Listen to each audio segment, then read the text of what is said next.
Queridos, vamos abrir a Escritura no último livro da Bíblia, o livro do Apocalipse, no capítulo 22, e nós vamos ler o versículo 17, juntos. Essa noite eu tenho uma palavra para ministrar à igreja, e eu vou precisar de bastante atenção da sua parte. Uma palavra que eu pedi para Deus, para Ele colocar no meu coração. Pedi que o Senhor nos falasse algo que nos tocasse o coração.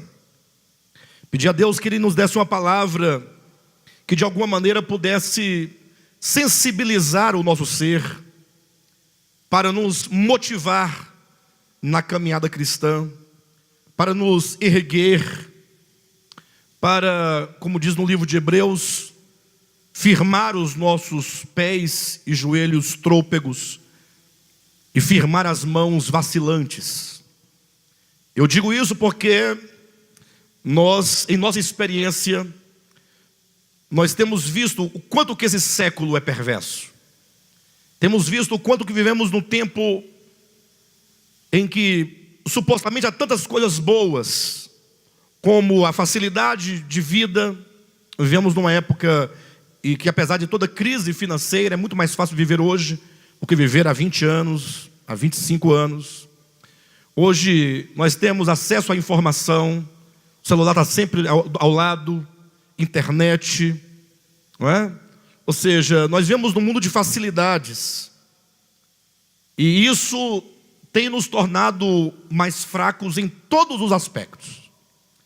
Por um lado, nós somos agraciados, né, com um tanto de coisas que poderiam ser bem usadas, mas por outro lado, isso tem nos enfraquecido muito em vários aspectos, sobretudo no que diz respeito à vida espiritual, à vida cristã, sobretudo no que diz respeito à vida coletiva de igreja, não é?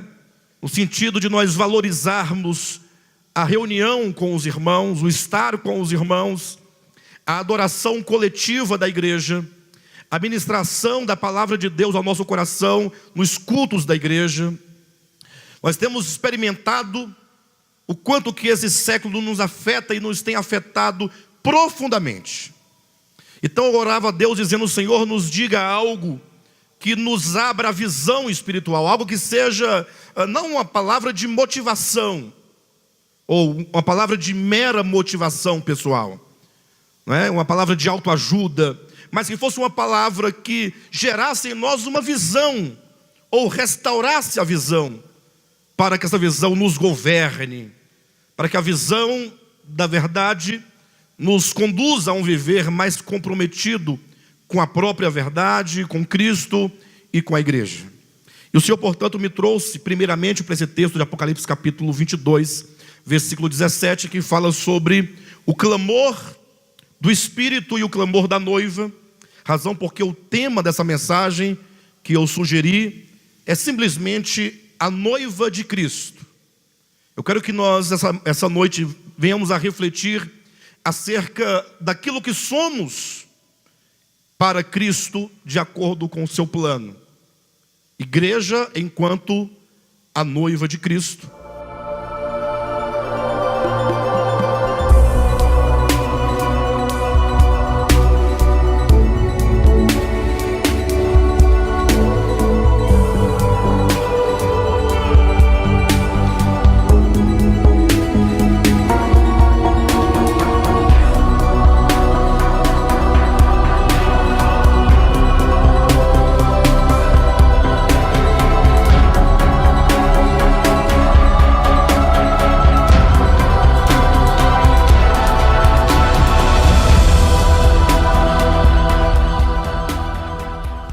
E aqui em Apocalipse capítulo 22, versículo 17, diz assim: o Espírito e a noiva dizem: vem.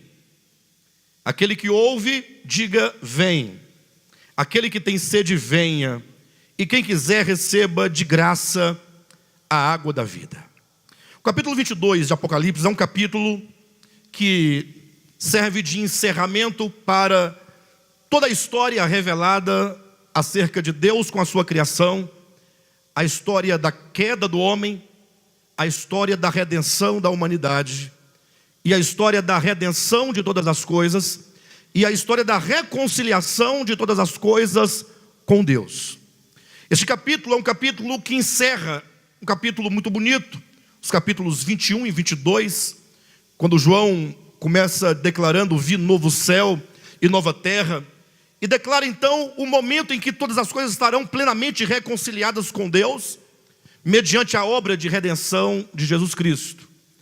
E nesse grande ápice da revelação, João certamente estava ali tomado dessa revelação, estava extasiado diante da visão que ele tinha, de ver que todas as coisas más e perversas passaram, como ele declara que não haverá mais morte, nem pranto, nem dor, porque todas essas coisas terão passado, porque tudo foi feito novo. O governo de Cristo se instaurou completamente sobre a terra. A Nova Jerusalém, enquanto aquela que é a noiva do Cordeiro, descendo do céu, ataviada como noiva, para habitar entre as nações que estarão sobre a terra, nações restauradas. E então João coloca essa frase, que um certo modo, uma frase muito profunda, mas tão simples, quando diz que o Espírito e a noiva dizem: vem. Em seguida diz: aquele que ouve, diga, vem. Aquele que tem sede, venha, e quem quiser receba de graça a água da vida. É certo que esse clamor, ou essa voz do Espírito e da noiva, ambos, o Espírito de Deus e a noiva, declarando a um só tom, a uma só voz, dizendo: vem. É um convite da graça de Deus. Mesmo em toda a eternidade, essa noiva, ela tem um papel fundamental na economia de Deus, de ser uma voz que clama aos homens de toda sorte, de todos os lugares, de todas as raças, dizendo: vem, porque a graça de Deus, ela é disponível e está disponível a todos os homens. E não somente clamando que os homens possam ir a essa fonte de graça, mas a noiva também com o Espírito Santo clamando: vem, Senhor. Como que essa noiva vivendo sobre a terra, como se antes desse desfecho da história, ou seja, a noiva agora, a noiva de Cristo no primeiro século, no segundo século, a noiva presente, a noiva constituída daqueles que creram no evangelho histórico de Cristo, que receberam a graça de Cristo no seu coração e foram constituídos igreja, noiva de Cristo, em todos os lugares, a noiva presente em todo o tempo, por um lado clamando aos homens: venham beber de graça dessa água da vida, mas por outro lado uma noiva cujo coração está clamando ao próprio Senhor Jesus, dizendo: Senhor, vem. Porque o Senhor veio a primeira vez, o Verbo se fez carne, veio cumprir a obra de redenção, Ele ressuscitou ao terceiro dia, retornou aos céus, e Ele prometeu voltar um dia. Então o Novo Testamento está repleto, da mensagem acerca da parousia, que é a mensagem acerca da volta gloriosa de Jesus Cristo, para que esta obra que Ele realizou e que consumou na cruz do Calvário, agora seja aplicada a toda a terra e a todos os homens, nesse grande desfecho de reconciliação. A noiva, portanto, traz consigo, pelo menos nas páginas da Bíblia, esse clamor. Você, se já foi casado, não sei, mas você já teve uma noiva, já foi noivo. Talvez os solteiros saibam menos disso, mas imagine você homem, varão, tendo uma noiva. E você, de certo modo, tendo que fazer uma viagem, uma longa viagem. E você falar para a noiva: olha, eu vou precisar fazer uma viagem, vou me ausentar, vou passar um tempo fora, mas eu vou voltar. E o nosso amor, e o nosso trato, o nosso compromisso está firmado, está selado. E eu vou retornar, e quando eu retornar, nós vamos então efetivar esse casamento, vamos nos casar, vamos fazer uma grande festa, e aí nós vamos viver um para o outro, para toda a nossa vida, para sempre. Pense você nisso. Mas imagine só este varão partindo e deixando lá a sua noiva. Qual será o sentimento e o coração dessa noiva durante todo o tempo em que o seu noivo está ausente? Partindo dessa metáfora, qual seria o desejo, o clamor, a oração do coração dessa noiva, senão que ela clamasse dizendo: vem, volta, retorna. Porém, as profecias apontam para algo diferente, e nós temos visto que também alguma coisa diferente tem ocorrido. Daqui a pouco eu quero apresentar para vocês esse fator que a Escritura nos apresenta, que faria com que a noiva não tivesse tal clamor no seu coração. Mas antes de tudo eu quero que os irmãos considerem comigo o que significa de fato e de verdade ser noiva de Cristo. Se eu perguntasse para você, ou para cada um de vocês, se vocês querem ser a noiva de Cristo, qual seria a sua resposta? Você quer ser noiva de Cristo? A igreja aqui representada, ou a noiva aqui representada, porque a noiva de Cristo é muito maior do que nós todos aqui. A noiva de Cristo é formada por todos os eleitos e predestinados do Pai. O Pai que na eternidade passada, que já nos conheceu e nos amou eletivamente. Mas a pergunta é se você deseja ser a noiva de Cristo, ou ser noiva de Cristo, compor essa noiva coletiva do Cristo de Deus. Os crentes têm declarado isso, têm feito até canções sobre o ser noiva, mas nós temos que considerar a questão da noiva. A princípio porque não parte do seu querer imediato. Lógico que talvez você, já tomado e ganho pela graça de Deus, diga: eu quero ser noiva de Cristo. Mas o fato é que antes mesmo de todos nós nascermos, o Senhor já nos escolheu de antemão para uma obra. Abra sua Bíblia comigo no livro de Efésios, capítulo 1. Ser noiva ou a noiva de Cristo não faz parte de um plano comum de Deus. Deus ele tem um plano comum de salvação para a humanidade. Basta que você leia Romanos capítulo 5 e você verá como que a obra de redenção de Cristo, tanto em quantidade quanto em qualidade, é muito maior do que a queda do homem, a queda de Adão. A obra de redenção de Cristo ela é todo abrangente. Então Deus tem um plano comum de salvação para a humanidade. Mas o ser noiva está para além desta obra comum de salvação. Em Efésios capítulo 1, a partir do versículo 3, vamos ler o versículo 3 e o 4 e o 5, depois os últimos versículos deste capítulo. Preste bem atenção, porque aqui está falando acerca de cada um de nós. Diz assim: bendito Deus e Pai de nosso Senhor Jesus Cristo, que nos tem abençoado com toda sorte de bênção espiritual nas regiões celestiais em Cristo. Diga assim: o Senhor nos tem abençoado com toda sorte de bênçãos espirituais nas regiões celestiais em Cristo. O Senhor já nos abençoou, já nos foi dada a sua bênção. Essa bênção é em razão de Cristo. Em Cristo nós fomos abençoados com essas bênçãos. E ele passa a descrever duas delas no versículo 4 e 5, dizendo: assim como nos escolheu nele antes da fundação do mundo, para sermos santos e irrepreensíveis perante ele. Essa é a primeira bênção. Antes da fundação do mundo, o Senhor já nos escolheu em Cristo. Você foi um eleito de Deus. E não bastasse que ele nos elegesse, é dito: e em amor nos predestinou para ele, para a adoção de filhos por meio de Jesus Cristo, segundo o beneplácito de sua vontade. Vejam que essa eleição e que essa predestinação está para um plano especial. Vejam no capítulo 1 de Efésios ainda, no versículo 18, diz assim: iluminados os olhos do vosso coração. Então veja como que Paulo escreve.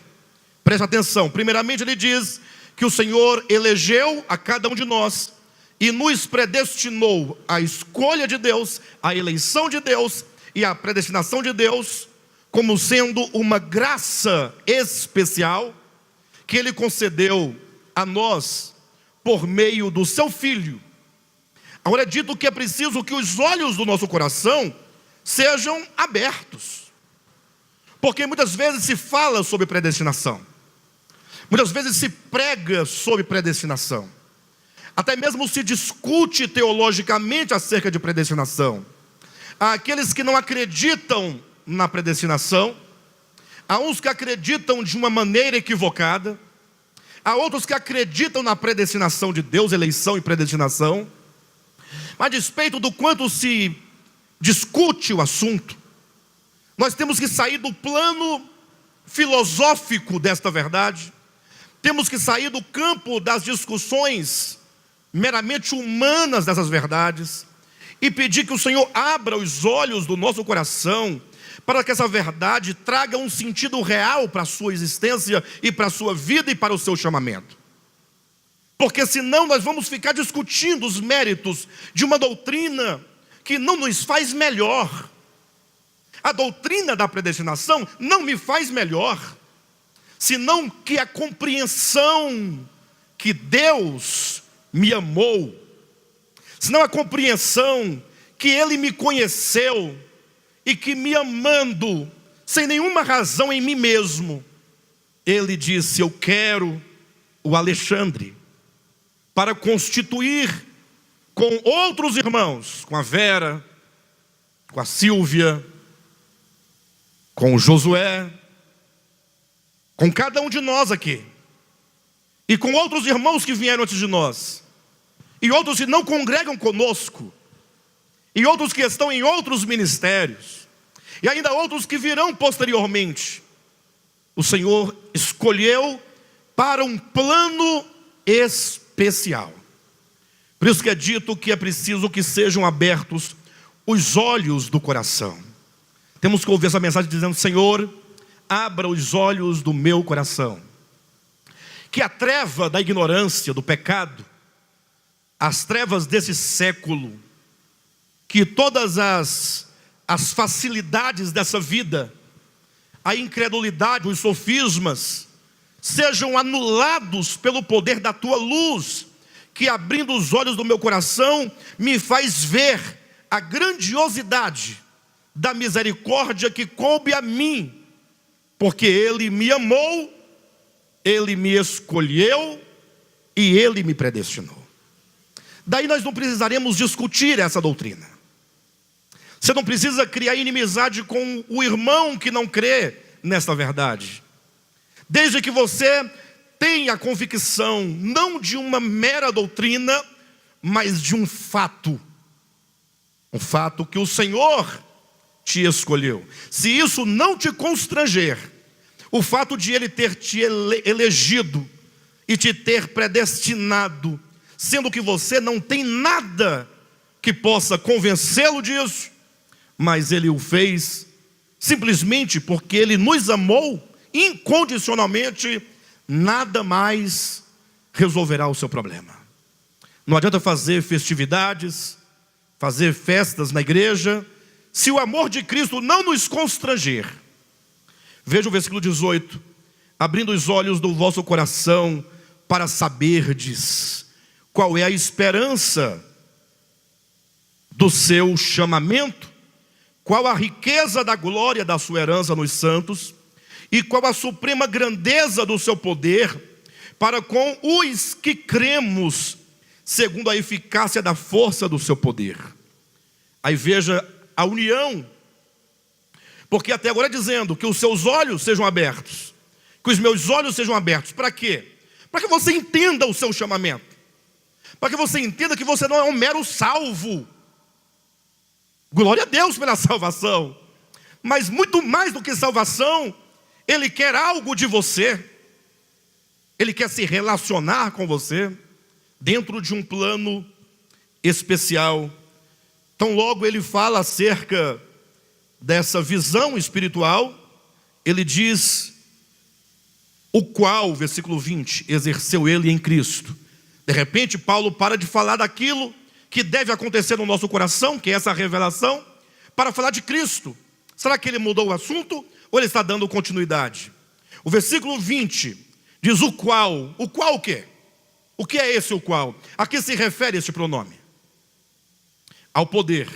Então é dito que esse poder age em nós, os que cremos, sim ou não? Há um poder que age em você? Que poder é esse? Que poder é esse? Mas há um poder que age em todos nós, os que cremos, o mesmo poder, versículo 20, que Deus exerceu em Cristo, ressuscitando-o dentre os mortos, e fazendo-o sentar à sua direita nos lugares celestiais, acima de todo principado e potestade, poder e domínio, e de todo nome que se possa referir, não só no presente século, mas também no vindouro, e pôs todas as coisas debaixo dos pés. Então ele diz, olhem para mim. Primeiro momento ele diz que Deus tem que abrir os olhos do nosso coração, para que nós entendamos o propósito dele para a nossa vida. Entendamos o nosso chamamento, para que nós entendamos a esperança da glória em nós, para que nós entendamos que age em nós um poder sobrenatural, um poder do Espírito, o mesmo poder que... Agora pensa se esse poder não é glorioso. O mesmo poder que ressuscitou a Jesus dentre os mortos. Grande esse poder. Para tirar Cristo de dentre os mortos, estava morrido, matado, morto de verdade. Estava lá o seu corpo hirto, quando o Espírito agiu naquele corpo, ressuscitando-o dentre os mortos.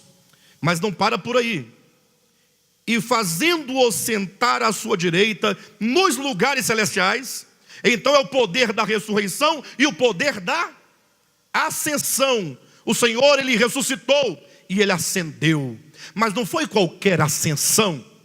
É dito que essa ascensão é acima de todo o principado e potestade e poder e domínio. E não é somente uma ascensão acima de qualquer força, mas ainda é uma ascensão cheia de glória, porque é dito que não somente ele se assentou acima de todas as forças, mas também acima de todo nome que se possa referir. O nome Jesus é o nome mais alto. E não somente devemos declarar que ele é o nosso Salvador, glória a Deus porque ele é o nosso Salvador. E não somente devemos declarar que ele é o nosso Senhor, glória a Deus porque ele é o nosso Senhor. Mas essa revelação do capítulo 1 quer nos levar a vê-lo numa outra perspectiva. Porque ele nos amou, nos elegeu, nos predestinou, só que nós temos que ver isso. Os olhos têm que ser abertos, para que você entenda que habita em você e age em você o mesmo Espírito e o mesmo poder que ressuscitou a Cristo e o fez tão alto e tão sublime. Mas é dito que, estando ele acima de tudo e de todo nome que se possa referir, não só no presente, mas também nos séculos vindouros, é dito que todas as coisas, preste atenção, foram postas debaixo dos pés de Cristo. Mas a grande questão é, qual é a relação? Que começou dizendo acerca daqueles que foram abençoados com toda sorte de bênçãos. Os que foram eleitos, predestinados, cujos olhos do coração precisam ser abertos para entender esse mistério. E qual que é o mistério? E ele diz no 22, agora leia na sua Bíblia, leia com seus olhos, leia com seu coração. E pôs todas as coisas debaixo dos pés de Cristo. E para ser o cabeça sobre todas as coisas, Cristo foi dado à igreja. Cristo foi dado à igreja, a qual é o seu corpo, a plenitude daquele que a tudo enche em todas as coisas. Quando diz que a igreja é o corpo de Cristo, a qual é o seu corpo, então nós temos Cristo como cabeça, e a igreja como seu corpo, e portanto, a igreja faz parte deste propósito divino, de ter Cristo como o mais alto e o mais sublime, e a igreja participando dele e participando nele, desse grande reino universal, debaixo de cujos pés estão todas as coisas subordinadas. Para você entender o sentido de corpo de Cristo, você pode pensar, mas o tema não é noiva de Cristo? Por que você está lendo sobre o corpo de Cristo?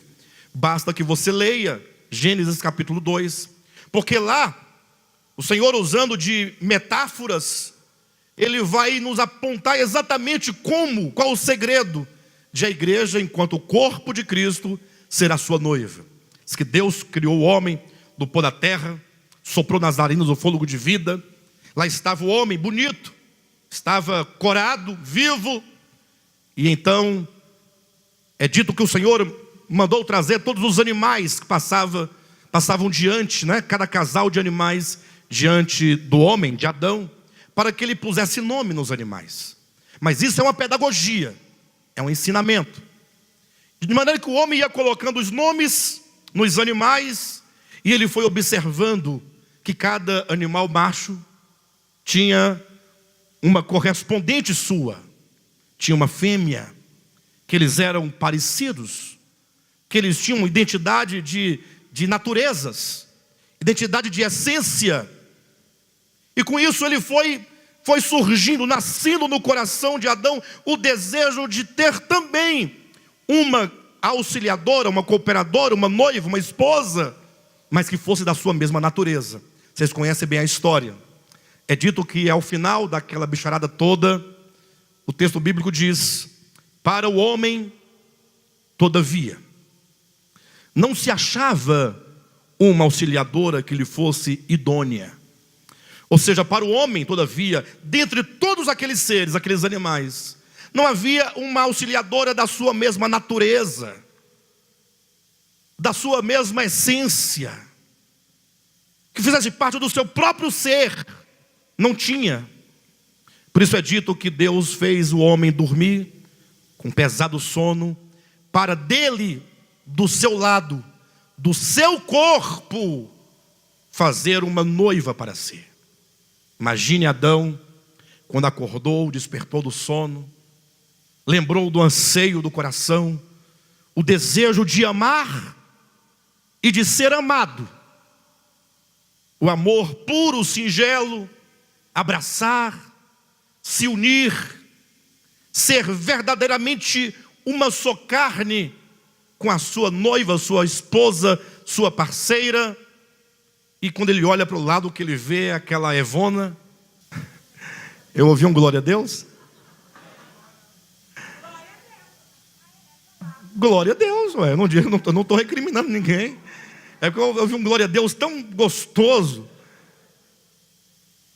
Quando ele olhou aquela Evona, ele disse: esta, afinal, é osso dos meus ossos, é carne da minha carne. Ou seja, é o meu corpo. Se é osso dos meus ossos e é carne da minha carne, é o meu corpo, é minha extensão, é minha continuidade. Por isso nós temos ali a noiva de Adão, sendo a sua extensão, portanto, o seu corpo, como um símbolo daquilo que haveria de ser.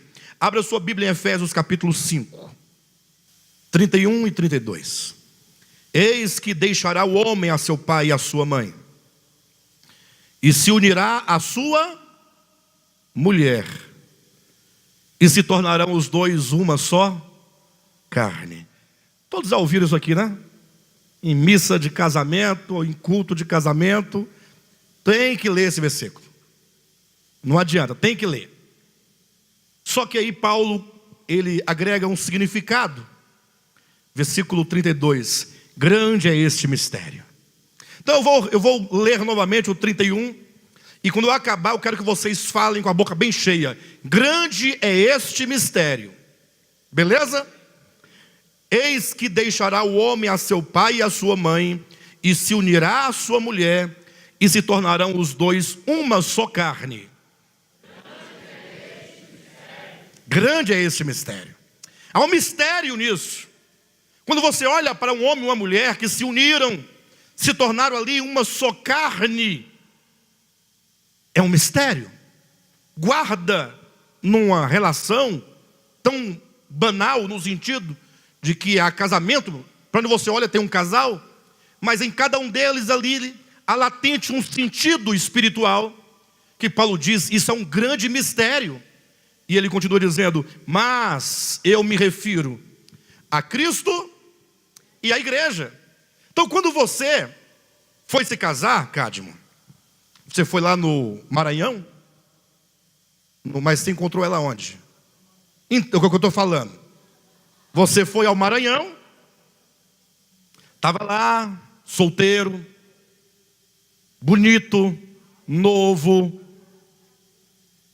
Aí você estava naquele momento de Adão, aquele momento em que o homem fala assim, está no tempo de eu ter alguém. Porque a criancinha quando nasce, é um hominho, está tudo certo, mas chega um momento que o coração começa a pulsar e a desejar por alguém. E está lá o Cadmo, tinha tantas mulheres lá, não tinha, Cadmo? E aqui também tinha muitas, que inclusive queriam você certamente, muitas delas.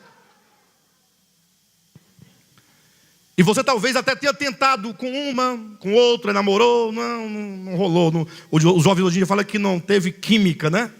Não rolou a química, não teve aquele amálgama de espírito, de coração, não bateu, tal. Mas um dia, e o Cadmo estava procurando, e talvez ele estivesse procurando por razões diferentes, talvez tinha, quem sabe, um padrão específico, eu quero assim, A pessoa quando não entende o amor, ela começa a colocar alguns padrões, eu quero que tenha o cabelo assim, da cor assim, da altura assim, do pé assim, Só que o amor é uma coisa que não se explica, não. O amor, ele bate no peito ali, no coração e acabou. Aí está lá o Cadmo lá no Maranhão, quando ele olhou para a Cadma, o coração do Cadmo bateu forte, e uma voz interior disse, esta, afinal, é a minha noiva. Você escolheu a Nayana. Grande é esse mistério. Então, aí o Cadmo, por que o Cadmo escolheu a Nayana? Porque ele amou. Houve algo no coração que falou assim, é esta aí. E eles se uniram, sem nenhuma exigência de qualquer outra coisa, senão o amor. Só o amor justifica um relacionamento. Infelizmente, hoje em dia, as pessoas por ignorância, querem justificar um casamento legítimo, se casou na igreja ou se casou num civil, não é assim? Eles querem? E pouco se importa com outra coisa, querem saber do papel, cadê o papel? E não sabem que a única coisa que justifica um relacionamento entre duas pessoas é o amor. Só o amor é que dá a legitimidade de um relacionamento. Mas o que eu quero dizer é que, a despeito de haver tantas mulheres no mundo, o Cadmo, para ser a sua noiva, ele escolheu a Nayana porque amou. Isso significa que quando Cristo, semelhantemente, porque para eu entender o relacionamento de Cristo com a sua igreja, a sua noiva, eu preciso olhar para a evidência material imediata que o próprio Deus nos dispôs, que é, deixará o homem a seu pai e sua mãe, se unirá à sua mulher. Eu tenho que olhar para o casal e daí eu compreender qual é o mistério que isso envolve, para entender que Cristo e a igreja estão para um homem ou uma mulher, ou vice-versa, no sentido da simbologia. Então, Deus ama a todas as pessoas. Todas as pessoas. Deus amou o mundo, declara a Escritura, de tal maneira. Assim como a Escritura também diz para o Cadmo que você, Cadmo, deve amar a todos os homens. Não somente ao seu próximo, mas inclusive ao seu inimigo. Aos seus inimigos, não é isso? Então existe um amor geral de Deus por todos os homens, como Ele nos ensina a amar a todos os homens. E não somente Deus amou o mundo de tal maneira, como Ele enviou o seu Filho ao mundo e para o mundo, para salvar o mundo. Razão porque João vai dizer na sua segunda epístola, capítulo 2, versículo 2, que a morte de Cristo cumpriu uma redenção para o mundo inteiro. Se Cristo é a propiciação para os pecados, não somente nossos, mas também para os pecados do mundo inteiro. Então, o amor de Deus é universal, e a redenção de Deus não é para um grupo eletivo de pessoas. A salvação de Deus é para todos os homens. Pastor, mas e a doutrina da predestinação? Não, afinal, para que então nós somos eleitos e predestinados, se todos os homens podem ser salvos, mesmo os que não foram eleitos? Esse é o sentido. Se vocês atentarem há um texto em Hebreus capítulo 13, versículo 12, versículo 23, em que o apóstolo fala sobre a igreja. Ele diz que a igreja é constituída, embora de muitas pessoas eleitas e predestinadas, mas ela é uma igreja de primogênitos. Por que será que a Escritura diz que nós somos uma igreja de primogênitos? Você não já ouviu falar que primogênito é somente um? Que é o primeiro? Sim ou não? Então, se nós somos uma igreja de primogênitos, a Vera é uma primogênita. A Rosilene também é primogênita. O Juraci é primogênito, porque é uma igreja de primogênitos. Todos na igreja são primogênitos. Aí você tem que olhar para o Antigo Testamento, porque lá nós vamos encontrar as sombras das realidades a serem apresentadas no Novo Testamento. E você vai ver que sempre tinha uma luta muito grande e uma disputa muito grande, e um desejo da parte dos pais, sobretudo do pai, por um filho primogênito. Você pode observar a história de Caim e Abel. Quem era o primogênito? Caim. Abel não era o primogênito. Primeiramente veio Caim, depois Abel. Depois nós temos o caso de Esaú e Jacó. Quem era o primogênito? Esaú. Você tem um caso também, vários outros casos, né? Manassés e Efraim. Todos os casos, preste atenção nisso, de primogênitos do Antigo Testamento. O homem, os pais, entendiam que primogênito era o primeiro filho que nascesse. Desde que nascesse primeiro, era o primogênito. Era o caso de Esaú e Jacó. Quem nasceu primeiro? Esaú. E Jacó, agarrado no calcanhar dele, porque desde o ventre já lutavam para saber quem seria o primogênito. Esaú saiu primeiro. Se eles lutavam, Esaú foi mais forte. Sim ou não? Esaú foi mais esperto. Esaú tinha todos os méritos de um primogênito. Afinal, ele não somente foi o primeiro, mas fez por merecer. Ele venceu uma batalha no ventre para ser o primeiro. Mas aí é quando nós entendemos todos os casos de primogenitura no Antigo Testamento. Ocorre que Deus, da sua parte, Ele inverte os polos. Ele diz: não, o meu primogênito é sempre o segundo. Primeiramente veio Caim e Abel. Quem foi aceito? Abel, o segundo. Esaú e Jacó, a quem Deus deu a primogenitura? A Jacó, o segundo. E assim todos os outros casos, você pode observar e ler, cada um deles sempre vai ser o segundo, o primogênito de Deus. E alguém perguntaria: mas por qual motivo isso acontece? Simples, porque a primogenitura na Escritura está para a eleição e para a predestinação. A primogenitura não é quem é o melhor ou quem é o primeiro, mas é aquele que Deus diz: eu quero você. Por isso é dito aquela frase tão conhecida: amei a Jacó, porém me aborreci de Esaú. Nesse aborreci não é odiar, não pense isso. É como que, voltando ao Cadmo, ele falou, eu amei a Cadma, fica mais fácil para mim. Eu amei a Cadma, perfeito?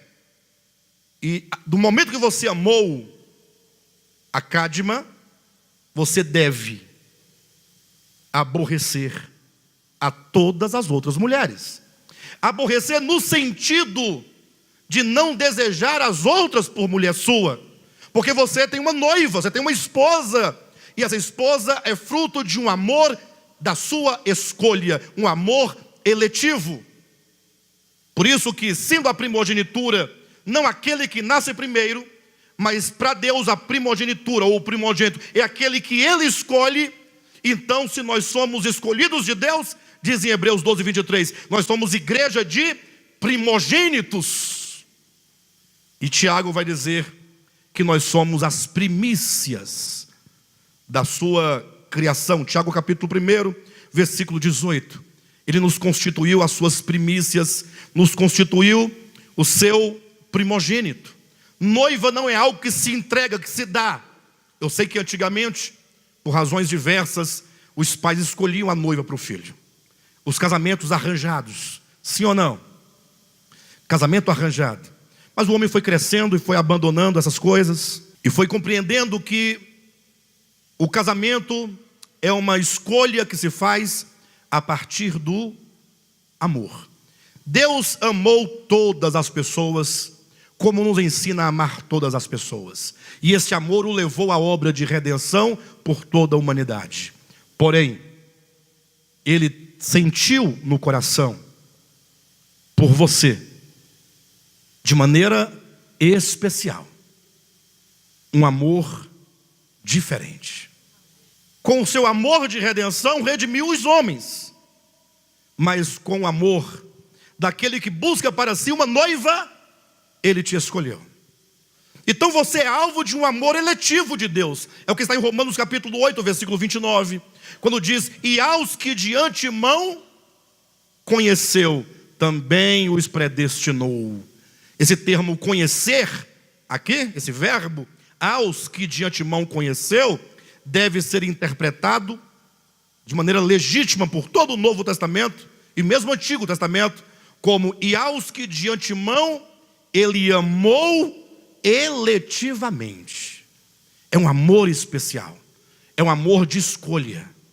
Então você não chegou a Cristo por um acidente, você não chegou ao Evangelho de maneira acidental, tampouco porque você quis e ponto final. Não, Ele já te conhecera, Ele já te amara para ser noiva, Ele já havia te escolhido, te separado, já havia te predestinado para esse fim.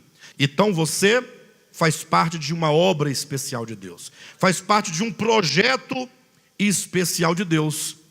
Eu quero que você leia comigo Romanos capítulo 8, versículo 28. Sabemos que todas as coisas cooperam para o bem daqueles que amam a Deus, daqueles que são chamados segundo o seu. Ou seja, enquanto noiva de Cristo, fazemos parte de um propósito especial. E portanto, quando Ele te chamou segundo o seu propósito. Você está claro disso? Você está claro que você tem um chamamento? Mas um chamamento especial para fazer parte da noiva de Cristo? E o que isso implica? Pensando numa noiva adequada, numa noiva coerente, numa noiva que corresponda aos desígnios do noivo, diríamos que primeiramente essa noiva deve amá-lo. Porque quão triste é para um homem amar uma mulher, desejá-la por esposa, tê-la como noiva, e se ela não o ama verdadeiramente. Talvez alguém aqui já tenha passado por experiência parecida. Se você um dia amou alguém e não foi correspondido, ou se você foi desprezado pela própria esposa ou pela própria noiva, você sabe do que eu estou dizendo. Ou você, mulher, se você foi desprezada pelo seu noivo, pelo seu namorado, pelo seu esposo, Você sabe o que é amar, desejar, ser fiel, querer viver para o outro e não ser correspondido. Causa uma dor profunda. Causa uma dor muito grande. Com respeito ao Antigo Testamento, Deus fez um pacto com Israel, um pacto de casamento. É dito que Deus desposou o povo de Israel para ser sua esposa. Mas é dito que em razão do tipo de aliança que foi feita, uma aliança que dependia de dois, do noivo, do esposo e da esposa, é dito que o povo de Israel, enquanto esposa, quebrou a aliança, rompeu a aliança e houve um divórcio entre Deus e o seu povo. Só que tem um detalhe, olhe para mim neste momento. Nós fazemos parte de um novo pacto. E este novo pacto, preste atenção, que nos une a Cristo, Ele o esposo, nós a esposa, Ele o noivo, nós a noiva. Nesse pacto, a despeito de qualquer coisa que você faça, ele não pode ser quebrado. E por que não pode ser quebrado? Porque quando quando foi instaurado esse pacto da nova aliança, da graça do Calvário, da morte de Cristo, foi dito que Cristo, ele assumia toda a responsabilidade do pacto, de maneira que aconteça o que acontecer, esse casamento não pode ser rompido. Ou seja, o Senhor nos amou, e como diz em João capítulo 13, nos amou até o fim. Só que agora cabe a nós perguntar a cada um no seu coração, se neste entendimento, nesse sentido, se você ama o Senhor, como uma noiva que arde em febre de desejo e de amor pelo seu noivo. Porque se nós não amarmos o Senhor, se não houver o amor devido, que tipo de relacionamento nós teremos? Aí vai ser muito fácil você marcar com o noivo um encontro e na hora você não aparecer ao encontro, porque você não tem por que ir ao encontro. É o noivo querendo marcar logo esse casamento e você adiando. Não, calma, não é bem assim, né? Não sei se é isso mesmo que eu quero. Como é que nós tratamos o Senhor? Não enquanto o Salvador, não enquanto o Senhor, mas enquanto o esposo, ou enquanto o noivo da igreja. O texto que nós acabamos de ler em Romanos 8, 28, diz que todas as coisas cooperam para o bem daqueles que amam a Deus. Paulo vai dizer em 2 Coríntios capítulo 5, versículo 14, o amor de Cristo nos constrange, sabendo nós isso, que um morreu, para que todos nós possamos viver. Ou seja, a noiva começa por um sentimento puro, sincero e verdadeiro no coração, o que implica que toda a nossa motivação, no sentido em caminhar em direção ao noivo, adorá-lo, amá-lo, aguardar por sua vinda, depende do quanto nós o amamos. E eu vou dizer um segredo para vocês: nós amamos o Senhor. Diga amém. Você ama o Senhor, porque esse amor não é mérito seu. Esse amor foi colocado pelo Espírito de Deus no nosso coração. Mas talvez o seu coração esteja com muitas escamas, ou esteja saturado de muita ilusão e você não percebe, não tem percebido esse amor. E eu vou te entregar uma chave. Não tenha medo de errar. Comece a orar a Deus, comece a orar e a declarar em nome da verdade, não em nome dos seus sentimentos humanos, a falar: Senhor, eu te amo. Senhor, se você duvidar eventualmente, fale como Pedro: o Senhor sabe que eu te amo. Mas comece a invocar, não é evocar. Ele não está fora de você, ele está dentro de você. Comece a invocar este amor, e este amor vai se manifestar profundamente no seu coração. E você vai ficar como um sulamita lá no Antigo Testamento, desejosa de se encontrar com o seu Senhor. A vinda de Cristo vai ser algo desejável. Entenda uma coisa: o Senhor Jesus, o próprio noivo, já havia profetizado em Apocalipse capítulo 2, versículo 4, que a igreja haveria de abandonar o seu primeiro amor. Observa que não é dito que a igreja haveria de perder o primeiro amor. Porque se ela perdeu, que seja por descuido ou não, o fato é que não se pode culpar exatamente, porque foi perdido. Mas quando diz que a igreja haveria de abandonar o primeiro amor, como é dito, tenho porém contra ti que abandonasse o teu primeiro amor, quer dizer que a igreja do Senhor, enquanto noiva, sabendo que era noiva, sabendo que amava o Senhor, começou propositadamente a buscar outros interesses. O noivo se ausentou, o noivo prometeu voltar para se casar com a sua igreja, mas a noiva, na ausência do noivo, começou a pensar: o noivo vai voltar, eu amo o noivo, mas enquanto ele não vem, deixa eu cuidar de algumas coisas aqui minhas. O noivo está demorando muito. Você sabe que ele é fiel, ou você não sabe que Cristo é fiel? E que ele não falha, e que ele não desistiu de você, e que ele vai voltar. Mas sabendo disso, você sabe que o problema então está em você. Quando você fala: não, o noivo não está aqui, eu vou aproveitar que ele não está aqui, vou aproveitar que ele está demorando, e eu vou começar a buscar algumas coisas minhas, que não tem nenhuma relação com o casamento por vir. E passamos a desprezar o fato de que nós devemos nos guardar para Cristo. Paulo dizia sobre isso, que ele zelava com o zelo de Deus pela igreja, para que ele pudesse apresentá-la como virgem pura a um só esposo, que é Cristo.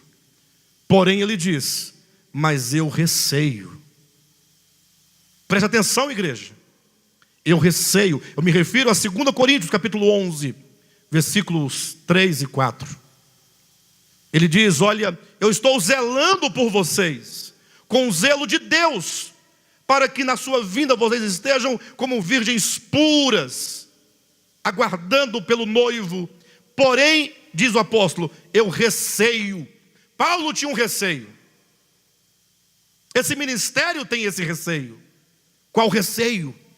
De que, sendo nós virgem pura para Cristo, no percurso, no caminho, sejamos nós enganados e seduzidos pela mentira da serpente. Como diz o texto: mas receio que, assim como a serpente enganou a Eva com a sua astúcia, assim sejam corrompidos os vossos pensamentos, os vossos corações, e vocês venham a se apartar da simplicidade de Cristo. É preciso entendermos isso. Nós não estamos lutando contra homens. Os irmãos não sabem o tanto que esse ministério, ele preza pela verdade. É certo que muitos não acreditam nisso. Muitos duvidam disso. Muitos dizem que esse ministério é herege. Quem já ouviu isso aqui? Em algum lugar? Não, sei lá, eles são hereges. Ultimamente tem dito que esse ministério não é sério. Mas o que nós vamos fazer? Quem aqui ama o Senhor? Se você não sente nada, apenas declare: ama ao Senhor. Eu amo o Senhor. Nós, enquanto noiva, temos que permanecer na base do amor. Do amor ao nosso noivo e do amor para com toda a noiva de Cristo. Isto é, para com todos os nossos irmãos. A nossa única arma é o amor. Somente o amor. Ame a quem fale bem de vocês, desse ministério.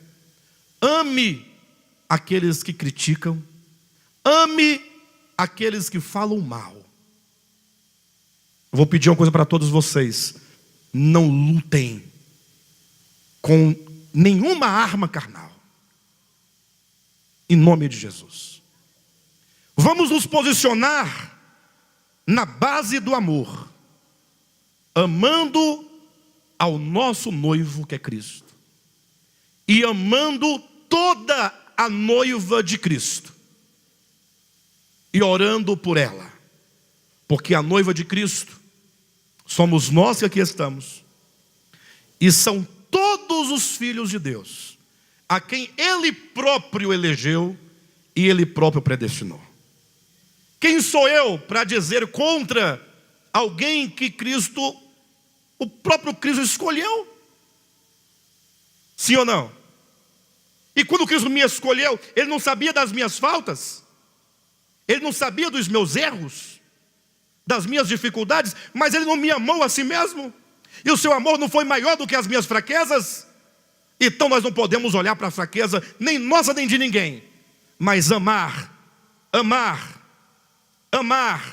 e encorajar uns aos outros por este amor. Encorajar uns aos outros.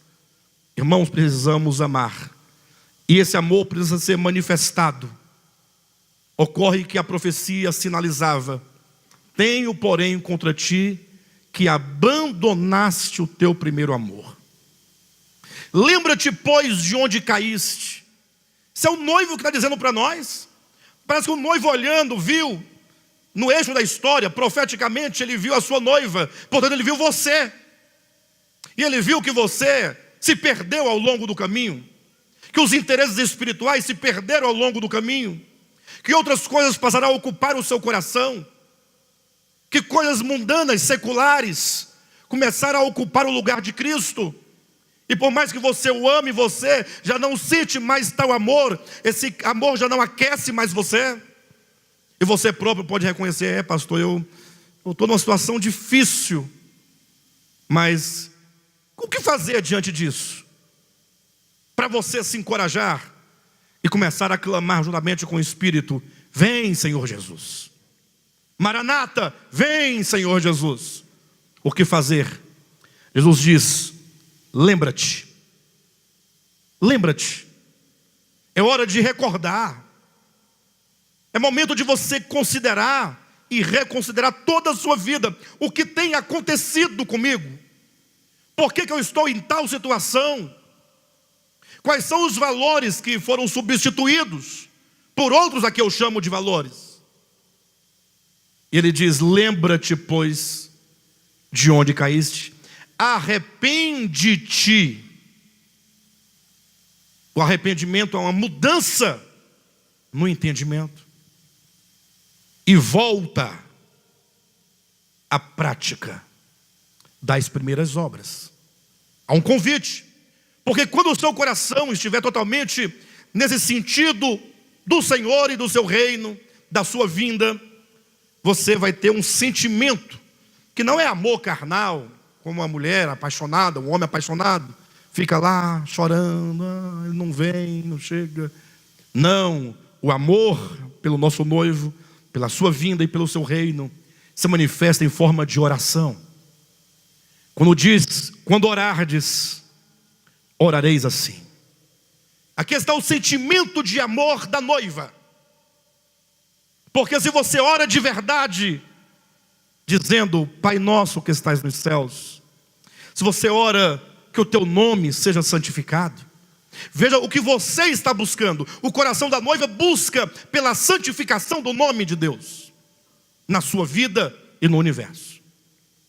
Ou seja, o amor dar a prioridade àquilo que é primordial. Santificado seja o teu nome, venha o teu reino. Esse desejo é o amor. Se a noiva ama, está desejosa: Senhor, traga o teu reino sobre mim, que se estabeleça o teu encabeçamento na minha vida, no meu coração, e que seja feita a tua vontade. Essa oração só pode ser a oração de alguém que ama profundamente, e por isso deseja profundamente por essas coisas que estão acima de qualquer outras coisas. Porque o nome de Deus sendo santificado, o reino de Deus se instaurando e a vontade de Deus sendo cumprida, o que tem maior do que isso? Quando essas coisas deixam de ser uma doutrina ou um conceito de oração, mas se torna um desejo do coração. Você pode rezar 50 Pai Nosso. Não tem problema nenhum. Você pode fazer corrente com as mãos dadas. Pai Nosso que estás no céu, santificado seja o teu nome, venha o teu reino. Isso não dá nada. Essa oração é um clamor do coração, daquele que verdadeiramente ama, e porque ama deseja, e porque deseja clama. Oração enquanto o resultado natural de uma alma ansiosa pelo nome de Deus ser santificado, para que o seu reino venha e que a sua vontade seja realizada. Mas somente uma noiva pode orar assim. E essa noiva certamente se ama. Eu particularmente tenho visto muito casamento, pessoas que se casam, vão se casar. Eu já confessei para vocês que eu não sou muito afeito à cerimônia de casamento, né? Embora seja muito bonito, eu acho muito bonita, né? Tudo, mas eu não vejo muita verdade nessas coisas, né? Tratando do lado humano. Mas imagine uma noiva vai se casar. A Tainá se casou recentemente, não foi? Você imagine só, a noiva fica se preparando. Primeiro fica sonhando com o vestido, a vida toda sonhando com o vestido. Meu vestido vai ser assim. Umas desenham, outras não pausam em passar na frente de uma loja de noivas que fica olhando. Algumas já escolheram o vestido. Chega lá, num mês, vai lá, faz um contrato, já paga o aluguel. Outras manda fazer o próprio vestido. Eu sei que a noiva tem todo o interesse, né, em se preparar para aquele dia. Tem todo um preparativo, envolve muitas coisas. E quanto mais se aproxima o dia, mais a noiva se empenha em se preparar. Não é assim que acontece? E nós, enquanto igreja e noiva de Cristo, não vamos preparar as nossas vestes? Nós não vamos nos preparar? Nós não vamos, cada dia que se passa, cada dia mais perto, nós tecermos as nossas vestes? Nos preocuparmos em sermos ou estarmos uma noiva adornada, bonita. Uma noiva bonita, arrumada. Como diz em Efésios capítulo 5, e aqui eu fecho, eu encerro a ministração dessa noite com esse texto. Abra a sua Bíblia no capítulo 5, quando diz assim no versículo 25 em diante: maridos, amai vossa mulher, como também Cristo amou a igreja, e a si mesmo se entregou por ela, para que a santificasse, tendo-a purificado por meio da lavagem de água pela palavra, para a apresentar a si mesmo igreja gloriosa. Temos que ter no coração esse desejo, igreja gloriosa. Temos que nos preparar para sermos igreja gloriosa. O que você pode fazer para que essa igreja esteja gloriosa? Você, como parte da noiva, o que você pode fazer? Igreja gloriosa, sem mácula, nem ruga, nem coisa semelhante, porém santa e sem defeito, adornada para o seu noivo, para o seu esposo, para aquele grande dia. Que essas palavras gerem no coração dos irmãos um desejo profundo de se firmar mais e mais como noiva de Cristo. Entender que você foi chamado para cooperar com Ele, para ser a sua noiva, para o seu deleite.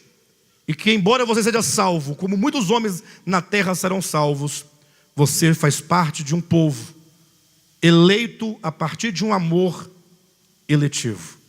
Que isso faça toda a diferença na sua vida.